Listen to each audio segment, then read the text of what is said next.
നമസ്കാരം. 100 ന്യൂസിലേക്ക് എല്ലാ പ്രിയപ്പെട്ട പ്രേക്ഷകർക്കും സ്വാഗതം. ഇന്ന് ഡിസംബർ 10 ബുധനാഴ്ച, വൃശ്ചികം 24. ആദ്യം പ്രധാന വാർത്തകൾ.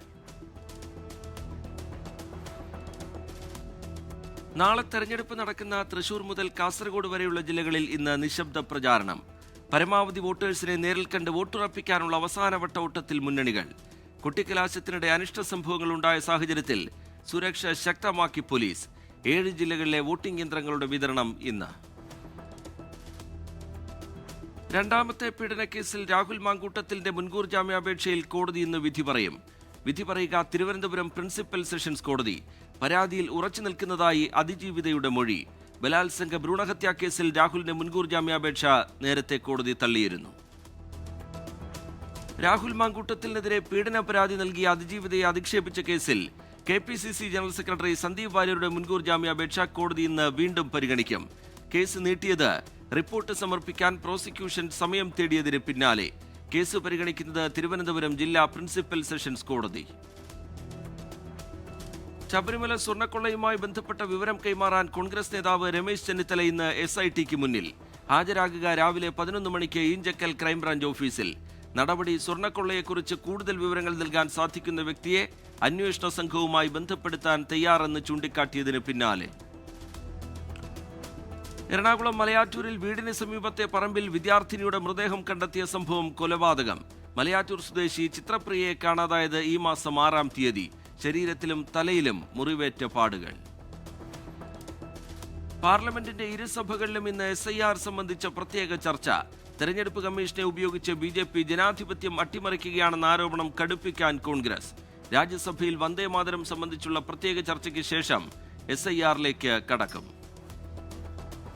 ഡിജിറ്റൽ സാങ്കേതിക സർവകലാശാല VC നിയമനത്തിൽ തർക്കപരിഹാരം തേടി സർക്കാർ. മന്ത്രിമാരായ ഡോക്ടർ ആർ ബിന്ദുവും P രാജുവും ഇന്ന് ഗവർണറെ കാണും. നീക്കം നിയമനത്തിൽ സർക്കാരിനും ഗവർണർക്കും സമവായത്തിലെത്താനാകുമോ എന്ന സുപ്രീം കോടതിയുടെ ചോദ്യത്തിന് പിന്നാലെ. VC നിയമനവുമായി ബന്ധപ്പെട്ട ഹർജി സുപ്രീം കോടതി നാളെ പരിഗണിക്കും. DMK ജനറൽ കൗൺസിൽ യോഗം ഇന്ന് ചെന്നൈയിൽ. യോഗം ചേരുക ജനറൽ സെക്രട്ടറി എടപ്പാടി പളനിസ്വാമിയുടെ നേതൃത്വത്തിൽ രാവിലെ 10 മണിക്ക്. തെരഞ്ഞെടുപ്പും ഭാരവാഹി മാറ്റവും ഉൾപ്പെടെ നിരവധി വിഷയങ്ങൾ ചർച്ചയാകും. പാർട്ടിയിൽ നിന്ന് പുറത്താക്കപ്പെട്ട എല്ലാവരെയും ചേർത്ത് തെരഞ്ഞെടുപ്പിനെ നേരിടണമെന്ന ആവശ്യത്തിൽ O പനീർശെൽവം. ഇടപ്പള്ളി മണ്ണുത്തി ദേശീയപാത നിർമ്മാണവുമായി ബന്ധപ്പെട്ടുള്ള ഹർജി ഹൈക്കോടതി ഇന്ന് വീണ്ടും പരിഗണിക്കുന്നത് അഡ്വക്കേറ്റ് ഷാജി കോടങ്കണ്ടം ഉൾപ്പെടെ നൽകിയിട്ടുള്ള 4 പേരുടെ ഹർജികൾ. ദേശീയപാത നിർമ്മാണ പ്രവർത്തനങ്ങൾ മെല്ലെ പോകുകയാണെന്ന് കഴിഞ്ഞ തവണ തൃശൂർ ജില്ലാ കളക്ടർ ഹൈക്കോടതിയെ അറിയിച്ചിരുന്നു. നിർമ്മാണവുമായി ബന്ധപ്പെട്ട് വിശദമായ റിപ്പോർട്ട് ദേശീയപാത അതോറിറ്റിയിൽ നിന്ന് കോടതി തേടിയിട്ടുണ്ട്. കശുവണ്ടി വികസന കോർപ്പറേഷൻ അഴിമതി കേസിലെ പ്രതികളെ പ്രോസിക്യൂട്ട് ചെയ്യാൻ സർക്കാർ അനുമതി നൽകാത്തതിനെതിരായ കോടതിയലക്ഷ്യ ഹർജി ഹൈക്കോടതി ഇന്ന് പരിഗണിക്കും. INTUC സംസ്ഥാന പ്രസിഡന്റ് R ചന്ദ്രശേഖരൻ, കശുവണ്ടി വികസന കോർപ്പറേഷൻ മുൻ MD K രതീഷ് എന്നിവർ കേസിലെ പ്രതികൾ. പ്രോസിക്യൂട്ട് ചെയ്യാൻ അനുമതി നൽകാനാവില്ലെന്ന് ചൂണ്ടിക്കാട്ടി സർക്കാർ സത്യവാങ്മൂലം നൽകിയതിൽ കോടതി അതൃപ്തി രേഖപ്പെടുത്തിയിരുന്നു. ഹർജി നൽകിയത് Kadakampally Manoj. UEFA champions league ഫുട്ബോളിൽ ഇന്ന് റയൽ മാഡ്രിഡ് മാഞ്ചസ്റ്റർ സിറ്റി വമ്പൻ പോരാട്ടം. നിലവിലെ ചാമ്പ്യന്മാരായ PSG, ആഴ്സണൽ ടീമുകളും കളത്തിലെത്തും. രാത്രി 1:30-ക്കാണ് എല്ലാ മത്സരങ്ങളും. ഡൽഹി കലാപ ഗൂഢാലോചന കേസിൽ ഉമർ ഖാലിദ് ഉൾപ്പെടെയുള്ളവരുടെ ജാമ്യാപേക്ഷയിൽ സുപ്രീം കോടതിയിൽ ഇന്നും വാദം. ജാമ്യാപേക്ഷ പരിഗണിക്കുന്നത് ജസ്റ്റിസ് അരവിന്ദ് കുമാറിന്റെയും NV അഞ്ജരിയയുടെയും ബെഞ്ച്. പൗരത്വത്തിന് അപേക്ഷിച്ച് കാത്തിരിക്കുന്നവരെ SIRൽ ഉൾപ്പെടുത്തണമെന്ന ഹർജി പരിഗണിക്കുന്നത് മാറ്റിവെച്ച് സുപ്രീം കോടതി. പൗരത്വത്തിന് അപേക്ഷിച്ചവർക്ക് തീവ്ര വോട്ടർ പട്ടിക പരിഷ്കരണ വേളയിൽ വോട്ടർ പട്ടികയിൽ ഇടം ലഭിക്കണമെന്നില്ല എന്ന് കോടതിയുടെ നിരീക്ഷണം. പൗരത്വ അപേക്ഷയിൽ ബന്ധപ്പെട്ട അധികൃതർ അന്തിമ തീരുമാനമെടുക്കുന്നതുവരെ വോട്ടവകാശം നൽകാൻ എങ്ങനെ കഴിയുമെന്ന് കോടതി. കുവൈത്തിൽ നിർമ്മാണത്തിലിരിക്കുന്ന കെട്ടിടത്തിന്റെ മതിൽ തകർന്ന് 2 തൊഴിലാളികൾ മരിച്ചു. അപകടമുണ്ടായത് അൽറായ് പ്രദേശത്ത്. കെട്ടിടാവശിഷ്ടങ്ങൾക്കിടയിൽ കുടുങ്ങിയ തൊഴിലാളികളെ പുറത്തെത്തിച്ചത് അഗ്നിരക്ഷാസേന. മരിച്ചവർ ഏത് രാജ്യക്കാരാണെന്ന് വ്യക്തമല്ല. ഉപഭോക്താക്കൾക്ക് മുന്നറിയിപ്പുമായി ഖത്തർ കൊമേഴ്ഷ്യൽ ബാങ്ക്. പണം തട്ടുന്ന വ്യാജ സംഘങ്ങൾ സജീവമെന്ന് സുരക്ഷാ മുന്നറിയിപ്പ്. ഖത്തർ പോലീസിന്റെ വേഷവും ചിഹ്നങ്ങളും ദുരുപയോഗം ചെയ്ത് തട്ടിപ്പിന് ശ്രമം നടക്കുന്നതായും ജാഗ്രത വേണമെന്നും ഉപഭോക്താക്കൾക്ക് ഇമെയിൽ സന്ദേശം. സൗദി ക്ലബ്ബ് അൽ അഹ്ലിയുടെ ഇംഗ്ലീഷ് സ്ട്രൈക്കർ ഇവാൻ ടോണി ലണ്ടനിൽ അറസ്റ്റിൽ. ഒരാഴ്ച മുമ്പ് ലണ്ടനിലെ നിശ ക്ലബ്ബിൽ വെച്ച് ആരാധകരുമായുണ്ടായ സംഘർഷത്തിലാണ് അറസ്റ്റ്. താരത്തെ ജാമ്യത്തിൽ വിട്ടു. നോക്കാമിനി കേരളത്തിലെ പ്രധാന വാർത്തകൾ.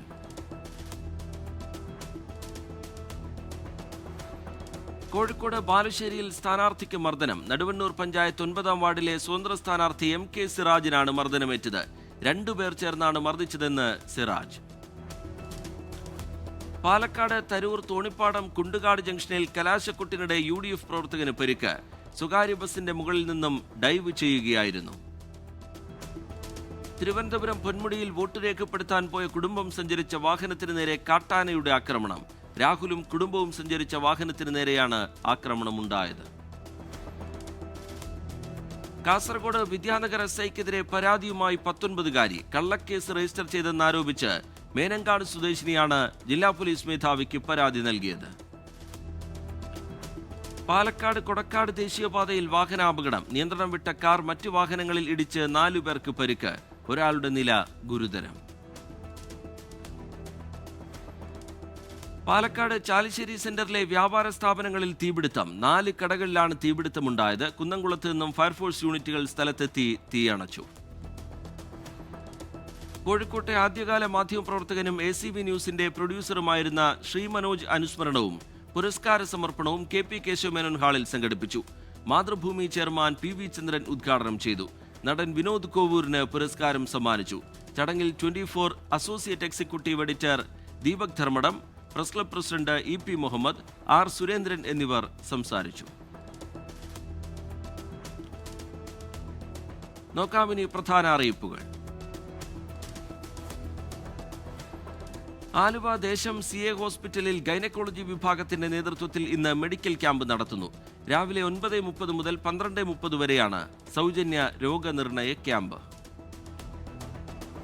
ഇന്ത്യൻ റബ്ബർ ഗവേഷണ കേന്ദ്രത്തിലെ എഞ്ചിനീയറിംഗ് ആൻഡ് പ്രോസസിംഗ് ഡിവിഷനിൽ താൽക്കാലിക അടിസ്ഥാനത്തിൽ അനലിറ്റിക്കൽ ട്രെയിനികളെ നിയമിക്കുന്നു. അംഗീകൃത സർവകലാശാലയിൽ നിന്ന് 60% മാർക്കോടെ കെമിസ്ട്രിയിൽ ബിരുദാനന്തര ബിരുദം നേടിയവർക്ക് അപേക്ഷ നൽകാം. അഭിമുഖം 22 രാവിലെ 10 മണിക്ക് കോട്ടയം പുതുപ്പള്ളി ഇന്ത്യൻ റബ്ബർ ഗവേഷണ കേന്ദ്രത്തിലെ ജോയിന്റ് ഡയറക്ടറുടെ ഓഫീസിൽ. വൈക്കത്തഷ്ടമിയോടനുബന്ധിച്ച് ക്ഷേത്ര മതിൽക്കെട്ടിനുള്ളിൽ സൗജന്യ മെഡിക്കൽ ക്യാമ്പ് ആരംഭിച്ചു. സേവാഭാരതി, VSM ആശുപത്രി എന്നിവരുടെ നേതൃത്വത്തിലാണ് camp. Idukki Rajakkad government higher secondary സ്കൂളിൽ ഹയർ സെക്കൻഡറി വിഭാഗത്തിൽ സുവോളജി അധ്യാപക ഒഴിവ്. അഭിമുഖം നാളെ രാവിലെ 11 മണിക്ക് സ്കൂൾ ഓഫീസിൽ നടക്കും. എറണാകുളം ജില്ലാ സംസ്ഥാന തലങ്ങളിൽ സംഘടിപ്പിച്ച പരിപാടിയുടെ ഭാഗമായി ദേശീയ വനിതാ കമ്മീഷൻ കാക്കനാട് കളക്ടറേറ്റിൽ 18-ന് ഉച്ചയ്ക്ക് 12 മുതൽ പൊതു ഹിയറിംഗ് നടത്തുന്നു. എറണാകുളം, ഇടുക്കി, തൃശൂർ, പാലക്കാട് ജില്ലകളിൽ നിന്ന് ലഭിച്ച 35 പരാതികളും വാക്കിൻ പരാതികളും പരിഗണിക്കും. കൊച്ചി മറൈൻ ഡ്രൈവ് വാക്ക്വേ പരിപാലനവുമായി ബന്ധപ്പെട്ട് പൊതുജനങ്ങൾക്ക് പരാതികൾ രജിസ്റ്റർ ചെയ്യുന്നതിനായി പുതിയ വാട്സാപ്പ് നമ്പറും ഇമെയിൽ വിലാസവും ആരംഭിച്ചു. WhatsApp number 9446 54 53 40. ഇമെയിൽ വിലാസം marineDriveWalkway@gmail.com. മട്ടാഞ്ചേരി കൊച്ചിൻ കാർണിവലിനോടനുബന്ധിച്ച് മാസ് റീക്രിയേഷൻ ക്ലബ്ബ് പശ്ചിമ കൊച്ചിയിലുള്ളവർക്കായി 15 മുതൽ 19 വരെ ഷട്ടിൽ ടൂർണമെന്റ് നടത്തും. ഓപ്പൺ, വെറ്ററൻസ് കാറ്റഗറികളിലാണ് മത്സരം. 13-നുള്ളിൽ പേര് രജിസ്റ്റർ ചെയ്യണം. തൃശൂർ കാർഷിക സർവകലാശാലയുടെ മണ്ണുത്തി കമ്മ്യൂണിക്കേഷൻ സെന്ററിൽ തേനീച്ച വളർത്തൽ പരിശീലനം നടത്തുന്നു. ഫീസ് 550 രൂപ. നോക്കാമിനി ദേശീയ വാർത്തകൾ. ബ്രസീൽ സന്ദർശനം ആരംഭിച്ച് നാവികസേനാ മേധാവി അഡ്മിറൽ ദിനേശ് കെ ത്രിപാഠി. ബ്രസീലിന്റെ പ്രവർത്തന കമാൻഡുകൾ, നാവിക താവളങ്ങൾ, കപ്പൽ ശാലകൾ എന്നിവയും സന്ദർശിക്കും. ഗോവയിലെ നിശ ക്ലബ്ബിലെ തീപിടുത്തവുമായി ബന്ധപ്പെട്ട് 2 ഉടമകൾക്കെതിരെ ഇന്റർപോൾ ബ്ലൂ നോട്ടീസ് പുറപ്പെടുവിച്ചു. നടപടി ഉടമകളായ സൗരഭ്, ഗൗരവ് ലൂത്ര എന്നിവർക്കെതിരെ. നിശ ക്ലബ്ബിലെ തീപിടുത്തത്തിൽ മരിച്ചത് 25 പേർ. നോവലിസ്റ്റ് ബങ്കിം ചന്ദ്ര ചന്ദ്രോപാധ്യായയെ ബങ്കിംത എന്ന് വിളിച്ച് അപമാനിച്ച പ്രധാനമന്ത്രി നരേന്ദ്രമോദി മാപ്പു പറയണമെന്ന് പശ്ചിമബംഗാൾ മുഖ്യമന്ത്രി മമതാ ബാനർജി. രാജ്യം സ്വാതന്ത്ര്യം നേടുമ്പോൾ പ്രധാനമന്ത്രി ജനിച്ചിട്ട് പോലുമില്ലെന്നും എന്നിട്ടും ബംഗാളിലെ ഏറ്റവും വലിയ സാംസ്കാരിക വ്യക്തിത്വങ്ങളിൽ ഒരാളെ അപമാനിച്ചെന്നും മമതാ ബാനർജി.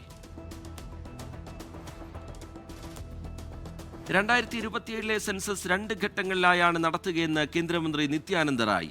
ആദ്യത്തേത് 2026 ഏപ്രിൽ മുതൽ സെപ്റ്റംബർ വരെയും രണ്ടാമത്തേത് 2027 ഫെബ്രുവരിയിൽ ജനസംഖ്യാ കണക്കെടുപ്പായും നടത്തും. കുടിയേറ്റത്തിനുള്ള കാരണങ്ങളെക്കുറിച്ചുള്ള ചോദ്യം സെൻസസിൽ ഉൾപ്പെടുത്തുമെന്നും മന്ത്രി. ചെങ്കോട്ടയ്ക്ക് സമീപമുണ്ടായ സ്ഫോടനവുമായി ബന്ധപ്പെട്ട് 2 പേർ കൂടി അറസ്റ്റിലായതായി NIA. അറസ്റ്റിലായത് വടക്കൻ കശ്മീരിൽ നിന്നുള്ള ഡോക്ടർ ബിലാൽ നസീർ മല്ലയും ഫരീദാബാദ് സ്വദേശി സോയാബിയും.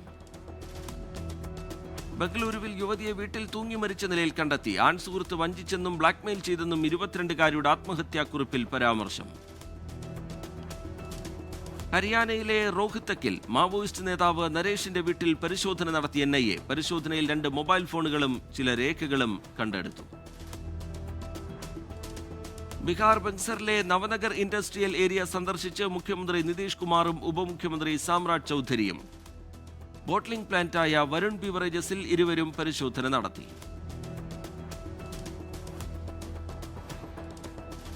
ഉത്തരാഖണ്ഡിലെ നൈനിറ്റാളിലെ സ്കൂളിൽ വൻ തീപിടുത്തം. അപകടത്തിൽ ആർക്കും പരിക്കില്ല. ഫയർഫോഴ്സ് എത്തി തീയണച്ചു. ഇൻഡിഗോ പ്രതിസന്ധിക്ക് പിന്നാലെ ഉദംപൂരിനും ന്യൂഡൽഹിക്കുമിടയിൽ പ്രത്യേക വന്ദേ ഭാരത് ട്രെയിൻ സർവീസ് ആരംഭിക്കാൻ തീരുമാനം. നടപടി യാത്രക്കാർക്കുണ്ടാകുന്ന പ്രതിസന്ധി പരിഹരിക്കാൻ വേണ്ടി. പ്രത്യേക ഷെഡ്യൂൾ ഈ മാസം 12 മുതൽ 14 വരെ. ഉത്തർപ്രദേശിൽ കൊടിയിനടങ്ങിയ ചുമമരുന്ന് കണ്ടെത്താൻ അന്വേഷണം ഊർജിതമായി തുടരുകയാണെന്ന് പോലീസ്. വാരാണസിയിലെ ഗോഡൌണിൽ നിന്ന് 30,000 കുപ്പി കൊടിയിനടങ്ങിയ ചുമമരുന്ന് പിടിച്ചെടുത്തെന്ന് Varanasi crime DCP Saravanan Thangamani. UN സാമ്പത്തിക സുരക്ഷാ കമ്മീഷണർ മരോഷ് ഫെഷ്കോവിച്ചുമായി ചർച്ച നടത്തി കേന്ദ്ര വാണിജ്യ വ്യവസായ മന്ത്രി പീയൂഷ് ഗോയൽ. വ്യാപാരം, സുസ്ഥിര വികസനം തുടങ്ങി നിരവധി വിഷയങ്ങൾ ചർച്ചയായി. ബ്രൂണൈ ഡെപ്യൂട്ടി ഡിഫൻസ് സെക്രട്ടറിയുമായി കൂടിക്കാഴ്ച നടത്തി പ്രതിരോധ സെക്രട്ടറി രാജേഷ് കുമാർ സിംഗ്. പ്രതിരോധ സഹകരണം, സംയുക്ത സംരംഭം തുടങ്ങി നിരവധി വിഷയങ്ങൾ ചർച്ചയായി. തുറസായ സ്ഥലങ്ങളിൽ മാലിന്യം കത്തിക്കുന്നതിനെതിരെ കർശന നടപടി സ്വീകരിക്കാൻ ഡൽഹി സർക്കാർ. 5,000 രൂപ വരെ പിഴ ചുമത്താൻ ജില്ലാ ഭരണകൂടത്തിനും ഡൽഹി മുനിസിപ്പൽ കോർപ്പറേഷനും അധികാരം നൽകിയിട്ടുണ്ടെന്ന് മുഖ്യമന്ത്രി രേഖ ഗുപ്ത. ഡൽഹി വായുമലിനീകരണവുമായി ബന്ധപ്പെട്ട് ഇന്ത്യ ഗേറ്റിന് മുന്നിൽ പ്രതിഷേധിച്ച 23 പേരിൽ 9 പേർക്ക് ജാമ്യം. 10 പേരാണ് ജാമ്യാപേക്ഷ നൽകിയത്. നോക്കാമിനി രാജ്യാന്തര വാർത്തകൾ. ഇന്തോനേഷ്യയിൽ 7 നില കെട്ടിടത്തിന് തീപിടിച്ച് 22 പേർ മരിച്ചു. നിരവധി പേർക്ക് പരിക്കേറ്റിട്ടുണ്ട്. തലസ്ഥാനമായ ജക്കാർത്തയിലാണ് അപകടം. തീപിടുത്തത്തിന്റെ കാരണം വ്യക്തമല്ല. ഇസ്രയേൽ നിരന്തരം വെടിനിർത്തൽ ധാരണ ലംഘിക്കുന്നതിനാൽ സമാധാന പദ്ധതിയുടെ 2ാം ഘട്ടത്തിലേക്ക് കടക്കാൻ കഴിയില്ല എന്ന് ഹമാസ്. കരാർ പാലിക്കാൻ ഇസ്രയേലിന്റെ മേൽ സമ്മർദ്ദം ചെലുത്തണമെന്ന് US, ഈജിപ്ത്, ഖത്തർ എന്നീ രാജ്യങ്ങളോട് ഹമാസ് ആവശ്യപ്പെട്ടതായി റിപ്പോർട്ടുകൾ. മുസ്ലിം പൗരാവകാശ സംഘടനയെ ഭീകര സംഘടനയായി പ്രഖ്യാപിച്ച് Florida governor. Council on American Islamic റിലേഷൻസിനെതിരായ എക്സിക്യൂട്ടീവ് ഉത്തരവ് എക്സിൽ പോസ്റ്റ് ചെയ്തു. അമേരിക്ക കടുത്ത ശൈത്യത്തിലേക്ക്. Maryland, North Carolina, Washington DC, Virginia എന്നിവിടങ്ങളിലെ നിരവധി നഗരങ്ങളിൽ കാലാവസ്ഥാ മുന്നറിയിപ്പ് നൽകി നാഷണൽ വെതർ സർവീസ്. 16 വയസ്സിന് താഴെയുള്ള കുട്ടികൾക്ക് സോഷ്യൽ മീഡിയ നിരോധിക്കുന്ന ആദ്യ രാജ്യമായി ഓസ്ട്രേലിയ. പുതിയ നിയമപ്രകാരം 10 സോഷ്യൽ മീഡിയ പ്ലാറ്റ്ഫോമുകളിൽ കുട്ടികളെ ബ്ലോക്ക് ചെയ്യും. നിയമം നടപ്പാക്കിയില്ലെങ്കിൽ 49.5 മില്യൺ ഓസ്ട്രേലിയൻ ഡോളർ വരെ പിഴ ഈടാക്കാൻ ഉത്തരവ്. തായ്ലൻഡ് കംബോഡിയ സംഘർഷത്തിൽ ആശങ്ക പ്രകടിപ്പിച്ച് UN secretary general Antonio Guterres. തായ്ലൻഡും കംബോഡിയയും തമ്മിൽ വീണ്ടും ഉണ്ടായ സംഘർഷത്തിൽ 8 പേർ കൊല്ലപ്പെടുകയും നിരവധി പേർക്ക് പരിക്കേൽക്കുകയും ചെയ്തു. ഇരു കക്ഷികളും സംയമനം പാലിക്കണമെന്നും വെടിനിർത്തൽ നടപ്പാക്കണമെന്നും UN സെക്രട്ടറി ജനറൽ. പാകിസ്ഥാനിലെ സിന്ധിൽ ഹിന്ദു സ്ത്രീയെയും പ്രായപൂർത്തിയാകാത്ത മകളെയും അജ്ഞാതരായ തോക്കുധാരികൾ തട്ടിക്കൊണ്ടുപോയതായി റിപ്പോർട്ട്. നിർബന്ധിത മതപരിവർത്തനമോ വിവാഹമോ ഉണ്ടാകുമെന്ന ഭയത്തിൽ പാക് ന്യൂനപക്ഷം. ആക്രമണത്തിനിരയായ പാകിസ്ഥാന്റെ പ്രതികരണം അതികഠിനമായിരിക്കുമെന്ന് സേനാ മേധാവി അസീം മുനീർ. അഫ്ഗാനിലെ താലിബാൻ ഭരണകൂടത്തിന് വ്യക്തമായ സന്ദേശം നൽകിയിട്ടുണ്ടെന്നും അസീം മുനീർ. ഒരു പ്രദേശവും റഷ്യയ്ക്ക് വിട്ടുകൊടുക്കില്ലെന്ന് യുക്രൈൻ പ്രസിഡന്റ് വ്ളാദിമിർ സെലൻസ്കി. യൂറോപ്പിന്റെ പിന്തുണ ഉറപ്പാക്കുന്നതിന്റെ ഭാഗമായി സെലൻസ്കിയുടെ യൂറോപ്യൻ പര്യടനം തുടരുകയാണ്. യൂറോപ്യൻ യൂണിയന്റെ വിദേശ നയത്തെ പരിഹസിച്ച US president Donald Trump Europe നശിച്ചുകൊണ്ടിരിക്കുകയാണെന്നും ദുർബലരായ നേതാക്കളാണ് അതിന്റെ കാരണമെന്നും ട്രംപിന്റെ വിമർശനം. കാർഷിക ഉൽപ്പന്നങ്ങൾക്കും കയറ്റുമതി താരിഫ് ഏർപ്പെടുത്തുമെന്ന മുന്നറിയിപ്പുമായി അമേരിക്കൻ പ്രസിഡന്റ് ഡൊണാൾഡ് ട്രംപ്. കാർഷിക ഇറക്കുമതിയെ സംബന്ധിച്ചുള്ള അമേരിക്കൻ കർഷകരുടെ ആശങ്കകളുമായി ബന്ധപ്പെട്ടായിരുന്നു ട്രംപിന്റെ പ്രതികരണം. സൊഹ്റാൻ മംദാനി മാൻഹട്ടിലെ ഗ്രേഷ്യ മാൻഷനിലേക്ക് താമസം മാറും. മംദാനി നിലവിൽ താമസിക്കുന്നത് ക്വീൻസിലെ ബിറോയിലെ അസ്റ്റോറിയ മേഖലയിൽ. മതിയായ രേഖകളില്ലാതെ UK-യിൽ ഡെലിവറി ജോലി ചെയ്ത 171 പേർ അറസ്റ്റിൽ. പിടിയിലായതിൽ ഇന്ത്യക്കാരുമുണ്ടെന്ന് റിപ്പോർട്ട്. ഇവരെ നാട് കടത്തുമെന്ന് സൂചന. സമാധാന നൊബേൽ ജേതാവായ വെനസ്വേല പ്രതിപക്ഷ നേതാവ് മരിയ കുരീന മെച്ചാഡോ ഇന്ന് പുരസ്കാരം വാങ്ങാനെത്തുമോ എന്നതിൽ അവ്യക്തത. ഇന്നലെ നടത്താനിരുന്ന വാർത്താ സമ്മേളനം റദ്ദാക്കിയതായി നോർവീജിയൻ നൊബേൽ ഇൻസ്റ്റിറ്റ്യൂട്ട് അറിയിച്ചിരുന്നു. നോക്കാമിനി ബിസിനസ് വാർത്തകൾ. വിമാന സർവീസ് പ്രതിസന്ധിക്കിടയിലും ഇൻഡിഗോ വിമാന ഓഹരിയിൽ വർദ്ധിച്ചത് 1%. 4.29% ഇടിവ് രേഖപ്പെടുത്തിയ ഏഷ്യൻ പെയിന്റ്സ്. US ഫെഡറൽ റിസർവിന്റെ നയതീരുമാനം ഈ ആഴ്ച വരുമെന്ന മുന്നറിയിപ്പും ദുർബലമായ ആഗോള സൂചനകളും സൂചികകളെ ബാധിച്ചു. യുക്രൈൻ റഷ്യ സമാധാന ചർച്ചകൾ തുടരുന്നതിനാൽ ക്രൂഡ് ഓയിൽ വില കുറയുന്നു. ഫെബ്രുവരിയിലെ ബ്രന്റ് ഓയിൽ വില 0.18% കുറഞ്ഞ് $62.38 ജനുവരിയിലെ ക്രൂഡ് ഓയിൽ വില 0.24% കുറഞ്ഞ് $58.74 എത്തി. മിലാൻ നെഡൽ ജോക്കോവിച്ച് BMW CEO നിയമനം മുൻ CEO ഒലിവർ സിപ്സെ വിരമിച്ച പശ്ചാത്തലത്തിൽ. തെലങ്കാനയിൽ $3 മില്യൺ നിക്ഷേപിക്കാൻ വിയറ്റ്നാമീസ് കമ്പനിയായ വിൻ ഗ്രൂപ്പ് 1080 ഹെക്ടർ സ്ഥലത്ത് smart city mega urban area വികസിപ്പിക്കാൻ പദ്ധതി. വാണിജ്യ കൽക്കരി ഖനനം 2024 ഇന്ത്യയിൽ 74,000 തൊഴിലവസരങ്ങൾക്ക് വഴിയൊരുക്കിയെന്ന് ഇന്റർനാഷണൽ എനർജി ഏജൻസി. സമീപ വർഷങ്ങളിൽ ഇന്ത്യ, ചൈന, ഇന്തോനേഷ്യ എന്നിവിടങ്ങളിൽ കൽക്കരിയുമായി ബന്ധപ്പെട്ട ജോലി വീണ്ടും ഉയർന്നെന്ന് IEA. 2024 ആഗോള തൊഴിൽ നിലവാരം 2019 അപേക്ഷിച്ച് 8% വർദ്ധിച്ചെന്ന് കണക്കുകൾ. ഇന്തോ സ്വീഡൻ സഹകരണ പദ്ധതിയുമായി ടാറ്റ സ്റ്റീൽസ്. ഉരുക്ക്, സിമന്റ് മേഖലയിലെ ഡീകാർബണൈസേഷൻ ത്വരിതപ്പെടുത്താൻ നീക്കം. IIT ധൻബാദിലെ വിദ്യാർത്ഥികൾക്കായി പ്രഖ്യാപനം നടത്തി ഗൗതം അദാനി. വാർഷിക ഇന്റേൺഷിപ്പുകൾ, മെറിറ്റ്, ഫിറ്റ്മെന്റ് മാനദണ്ഡങ്ങൾ പാലിക്കുന്ന 50 വിദ്യാർത്ഥികൾക്ക് വേതനത്തോടെ ഇന്റേൺഷിപ്പ് നൽകും. ഇന്റേണുകളിൽ 25% പേർക്ക് പ്രീ എംപ്ലോയ്മെന്റ് ഓഫറുകൾ നൽകുമെന്നും ഗൗതം അദാനി. ഇന്ത്യയിൽ 1.5 ലക്ഷം കോടിയുടെ നിക്ഷേപവുമായി മൈക്രോസോഫ്റ്റ്. തീരുമാനം. മൈക്രോസോഫ്റ്റ് CEO സത്യ നദല്ലയും പ്രധാനമന്ത്രി നരേന്ദ്രമോദിയും തമ്മിൽ നടത്തിയ ചർച്ചയ്ക്ക് പിന്നാലെ. നോക്കാമിനി കായിക വാർത്തകൾ. ശ്രീലങ്കയ്ക്കെതിരായ 2020 പരമ്പരയ്ക്കുള്ള ഇന്ത്യൻ വനിതാ ടീമിനെ പ്രഖ്യാപിച്ചു. ഹർമൻപ്രീത് കൗർ നയിക്കുന്ന ടീമിൽ സ്മൃതി മന്ദാന, ജെമിമ റോഡ്രിഗസ് തുടങ്ങിയ പ്രമുഖരും. 5 മത്സര പരമ്പരയിലെ 3 കളികൾ തിരുവനന്തപുരം കാര്യവട്ടം സ്റ്റേഡിയത്തിൽ. IPL ലേലത്തിലെ താരങ്ങളുടെ പട്ടിക പുറത്തുവിട്ട് BCCI. ലേലത്തിനെത്തുക ആകെ 380 താരങ്ങൾ. മേജർ ലീഗ് സോക്കറിലെ മികച്ച താരമായി തിരഞ്ഞെടുക്കപ്പെട്ട് ഇന്റർ മയാമി നായകൻ ലിയോണൽ മെസ്സി. MLS ചരിത്രത്തിൽ തുടർച്ചയായി 2 തവണ മികച്ച താരമാകുന്ന ആദ്യ കളിക്കാരൻ.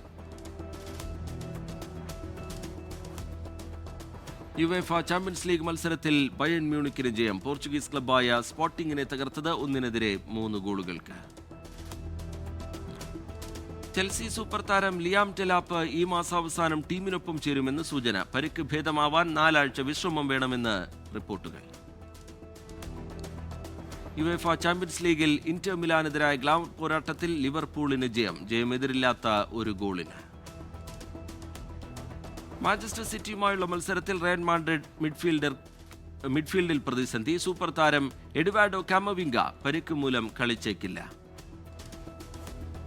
ചാമ്പ്യൻസ് ലീഗ് ഫുട്ബോളിൽ ഫ്രാങ്ക്ഫർട്ടിനെ തകർത്ത FC ബാഴ്സലോണ. ജയം 1-2 ഗോളിന്. നീണ്ട ഇടവേളയ്ക്ക് ശേഷം ബാഴ്സ നിരയിലേക്ക് തിരിച്ചെത്താൻ ടെർ സ്റ്റീഗൻ. ജനുവരി ആദ്യവാരം താരം ടീമിനൊപ്പം ചേരുമെന്ന് സൂചന. യുവേഫ ചാമ്പ്യൻസ് ലീഗിൽ ചെൽസിക്ക് തിരിച്ചടി. അറ്റ്ലാന്റയോട് 1-2 ഗോളിന് തോൽവി ഏറ്റുവാങ്ങി. പരിശീലനത്തിൽ നിന്ന് വിട്ടുനിന്ന് റയൽ മാഡ്രിഡ് സൂപ്പർ താരം കിലിയൻ എംബാപ്പെ. മാഞ്ചസ്റ്റർ സിറ്റിയുമായുള്ള മത്സരത്തിൽ എംബാപ്പെ ടീമിൽ ഉണ്ടാകുമോ എന്നതിൽ അവ്യക്തത തുടരുന്നു. മമ്മൂട്ടി, വിനായകൻ എന്നിവരെ കേന്ദ്ര കഥാപാത്രങ്ങളാക്കി ജിതിൻ കെ ജോസ് സംവിധാനം ചെയ്ത കളങ്കാവൽ 50 കോടി ക്ലബിൽ റിലീസ് ചെയ്ത് 4 ദിവസം കൊണ്ടാണ് ചിത്രം ആഗോള ഗ്രോസായി 50 കോടി പിന്നിട്ടത്. വെട്രിമാരൻ സിംബു കൂട്ടുകെട്ടിലൊരുങ്ങുന്ന പുതിയ ചിത്രം അരസൻ ചിത്രീകരണം ആരംഭിച്ചു. വിജയ് സേതുപതിയും ചിത്രത്തിൽ പ്രധാന വേഷത്തിൽ എത്തുന്നുണ്ട്. തെന്നിന്ത്യൻ സൂപ്പർ താരം സൂര്യയെ നായകനാക്കി ജിത്തു മാധവൻ സംവിധാനം ചെയ്യുന്ന ഏറ്റവും പുതിയ ചിത്രത്തിന്റെ പൂജാ വീഡിയോ പുറത്ത്. ആവേശം എന്ന ബ്ലോക്ക് ബസ്റ്റർ ചിത്രത്തിന് ശേഷം ജിത്തു മാധവൻ സംവിധാനം ചെയ്യുന്ന ചിത്രത്തിന് സൂര്യ 47 എന്നാണ് വർക്കിംഗ് ടൈറ്റിൽ. മലയാളത്തിൽ നിന്നും നസ്രിയ നസീം നായികയായെത്തുന്ന ചിത്രത്തിൽ നെസ്ലിനും പ്രധാന വേഷത്തിൽ എത്തുന്നുണ്ട്. നോക്കാമിനി ഫാക്ട് ചെക്ക്. ഇന്ത്യ സന്ദർശിക്കാനെത്തിയ റഷ്യൻ പ്രസിഡന്റ് വ്ളാദിമിർ പുടിന് ഇന്ത്യൻ വ്യോമസേന ആകാശത്തൊരുക്കിയ സ്വീകരണവും സുരക്ഷയും. പുടിൻ വീക്ഷിക്കുന്നതിൻ്റെതെന്ന അവകാശവാദത്തോടെ ഒരു വീഡിയോ സമൂഹമാധ്യമത്തിൽ പ്രചരിക്കുന്നു. എന്നാൽ പ്രചരിക്കുന്ന വീഡിയോ വ്യാജമാണ്. സ്വീകരണം വീക്ഷിക്കുന്ന റഷ്യൻ പ്രസിഡന്റ് വ്ളാദിമിർ പുടിൻ എന്ന അവകാശവാദത്തോടെയാണ് ഈ ദൃശ്യം പ്രചരിക്കുന്നത്. ഇത് സിറിയയിൽ നിന്നുള്ള പഴയ വീഡിയോ ആണ്. നോക്കാം ഇനി ലേറ്റസ്റ്റ് ന്യൂസ്. ജമ്മുകശ്മീർ ഹന്ദ്വാരയിലെ രജ്വാർ വനമേഖലയിൽ വൻ തീപിടുത്തം. വനംവകുപ്പ്, ഫയർഫോഴ്സ് സംഘങ്ങൾ സ്ഥലത്ത് തീയണയ്ക്കാനുള്ള ശ്രമം തുടരുകയാണ്. ഒഡീഷയിലെ മാൽക്കാൻഗിരിയിൽ സോഷ്യൽ മീഡിയ നിരോധനം നീട്ടി സർക്കാർ. പ്രദേശത്ത് തലവേറുപെട്ട മൃതദേഹം കണ്ടെത്തിയതിനെ തുടർന്നുണ്ടായ സംഘർഷത്തെ തുടർന്ന് ഇന്ന് ഉച്ചയ്ക്ക് 12 മണിവരെയാണ് നിരോധനം. ഗോവയിലെ നിശാ ക്ലബിലെ തീപിടുത്തവുമായി ബന്ധപ്പെട്ട ഒരാൾ കൂടി അറസ്റ്റിൽ. പിടിയിലായത് ന്യൂഡൽഹി സ്വദേശിയായ അജയ് ഗുപ്ത. നിശാ ക്ലബിലെ തീപിടുത്തത്തിൽ മരിച്ചത് 25 പേർ. യൂറോപ്യൻ രാജ്യങ്ങളെ പരിഹസിച്ച അമേരിക്കൻ പ്രസിഡന്റ് ഡൊണാൾഡ് ട്രംപ്. വർദ്ധിച്ചുവരുന്ന കുടിയേറ്റം തടയുന്നതിലും റഷ്യ യുക്രൈൻ യുദ്ധം തടയുന്നതിലും യൂറോപ്യൻ യൂണിയൻ നേതാക്കൾ പരാജയപ്പെട്ടുവെന്ന് ട്രംപിന്റെ പരിഹാസം. അമേരിക്കയുടെ നേതൃത്വത്തിൽ നടക്കുന്ന സമാധാന ശ്രമങ്ങളുടെ പങ്കുപറ്റാൻ ശ്രമിക്കുകയാണ് യൂറോപ്യൻ രാജ്യങ്ങളെന്നും ട്രംപിന്റെ കുറ്റപ്പെടുത്തൽ. നോക്കാമിനി ഇപ്പോൾ കിട്ടിയത്. മനുഷ്യാവകാശ സംഘടനയായ കൗൺസിൽ ഫോർ അമേരിക്കൻ ഇസ്ലാമിക് റിലേഷൻസിനെ ഭീകര സംഘടനയായി പ്രഖ്യാപിച്ച ഫ്ലോറിഡ ഭരണകൂടത്തിനെതിരെ നിയമ നടപടിക്ക് നീക്കം. ഫ്ലോറിഡ ഗവർണർ റോൺ ഡിസാന്റിസിനെതിരെയാണ് സംഘടന നിയമ നടപടിക്ക് ഒരുങ്ങുന്നത്. ഓസ്ട്രേലിയയിൽ 16 വയസ്സിൽ താഴെയുള്ളവർ സമൂഹമാധ്യമ ആപ്പുകൾ ഉപയോഗിക്കുന്നതിന് ഇന്നു മുതൽ വിലക്ക്. ഇൻസ്റ്റഗ്രാം, ടിക്ടോക്ക്, യൂട്യൂബ് എന്നീ പ്ലാറ്റ്ഫോമുകൾക്കാണ് വിലക്ക് വെല്ലുവിളിയാവുക. യുഎസിലെ കെൻഡക്കി സ്റ്റേറ്റ് യൂണിവേഴ്സിറ്റിയിലുണ്ടായ വെടിവെപ്പിൽ ഒരാൾ കൊല്ലപ്പെട്ടു. ഒരാൾക്ക് ഗുരുതരമായി പരിക്കേറ്റു. പ്രതിയെന്ന് സംശയിക്കുന്നയാൾ കസ്റ്റഡിയിൽ.